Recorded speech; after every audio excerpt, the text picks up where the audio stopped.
हाय, आप देख रहे हैं इंडिया न्यूज इन खबर और मैं हूं विष्णु शर्मा। मेरे साथ है मेरे बड़े सहयोगी विद्या शंकर तिवारी। और बड़ी खबर यह है कि राहुल गांधी माफी मांगेंगे। चौकीदार चोर है कि जो बयान को लेकर उन्होंने सुप्रीम कोर्ट को घसीटा था अपने बयानों में, अब उस बयान को लेकर उन्हें काफी जद्दोजहद के बाद, तमाम जो सुप्रीम कोर्ट में सुनवाई हुई, बहस के बाद वो तैयार हो गए हैं कि वो माफ़ी मांगेंगे और उसकी तारीख आ गई है 6 मई। लेकिन सवाल ये उठता है कि आखिर इतनी जद्दोजहद की ज़रूरत क्या थी और आखिर वजह क्या है कि राहुल गांधी को पहले खेद व्यक्त करना पड़ा और माफ़ी मांगनी पड़ रही है। बताइए तिवारी जी। देखिए, दरअसल दिक्कत क्या है कि राहुल गांधी ने जो भी ये बयान दिया था वो राजनीतिक बयान दिया था और लोकसभा का चुनाव का दौर चल रहा है, उसे इसलिए उन्हें लगा कि सुप्रीम कोर्ट के हवाले से यदि मैं बात कहता हूं तो और ज़्यादा उसमें तार्किकता आएगी कि सुप्रीम कोर्ट के हवाले से बात है।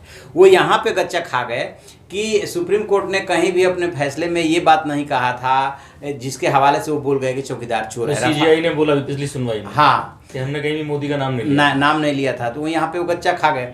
लेकिन अब ये जो 2 तारीख डेट पड़ रही थी उसमें वो बार बार खेद व्यक्त कर रहे थे। खेद और माफी की बात को जरा समझ लेते। देखिए, जब राजनीतिक रूप से आप कोई बयान देते हैं और लगता है कि आप कोई गलती कर गए तो आप खेद व्यक्त कर देते हैं, ठीक है। लेकिन जब कंटेम्प्ट ऑफ कोर्ट का मामला हो, ये मामला जो मीनाक्षी लेखी नई दिल्ली की सांसद सुप्रीम कोर्ट ले गई, तो खुद भी एडवोकेट है और उन्होंने अपना एडवोकेट भी खड़ा किया और उन्होंने कंटेम्प्ट ऑफ कोर्ट के प्रोविजन के तहत ये आज का जहाँ खेद नहीं व्यक्त करना होता, अनकंडीशनल अपोलॉजी होती है। तो अब इन्होंने क्या किया कि चूंकि अभिषेक मनु सिंघवी इनके एडवोकेट हैं तो उन्होंने अपना पूरा दिमाग लगाया और स्वाभाविक है कि चुनाव के दौरान यदि माफी मांगते हैं अनकंडीशनल तो आपका कहीं ना कहीं मैसेज गलत जाएगा।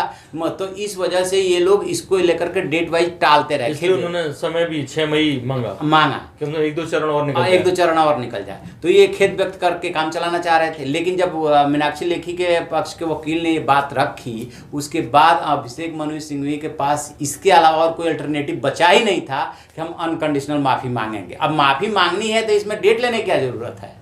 नहीं, माफी मांगेंगे और तो जाहिर बीजेपी वाले चढ़ जाएंगे। हाँ, तो अब ये बात तो क्लियर हो गई ना कि आपने ये बोल दिया कि हम माफी मांगेंगे तो आज नहीं, आप 6 मई को अपना दाखिल करेंगे। हो सकता है कि एफिडेविट के साथ आप ये बात बोलें कि हाँ हम माफी मांगते हैं, अनकंडीशनल माफी मांगते हैं। इसके अलावा उनके पास कोई चारा भी नहीं है क्योंकि आपने सुप्रीम कोर्ट का कंटेम्प्ट ऑफ कोर्ट किया है। ये उसका आदेश था, उसके आदेश को, उसके अपनी बात को आपने उसके मुंह में डाला। ये इनके ऊपर सबसे बड़ा एलिगेशन। और यदि नहीं मांगते हैं और ये मीनाक्षी लेखी इस बात पे अड़ जाती हैं कि ठीक है इनके खिलाफ कंटेम्प्ट ऑफ कोर्ट की कार्रवाई की जाए, तब आप तो सजा वाले प्रोविजन के तहत आपके खिलाफ मामला चलेगा।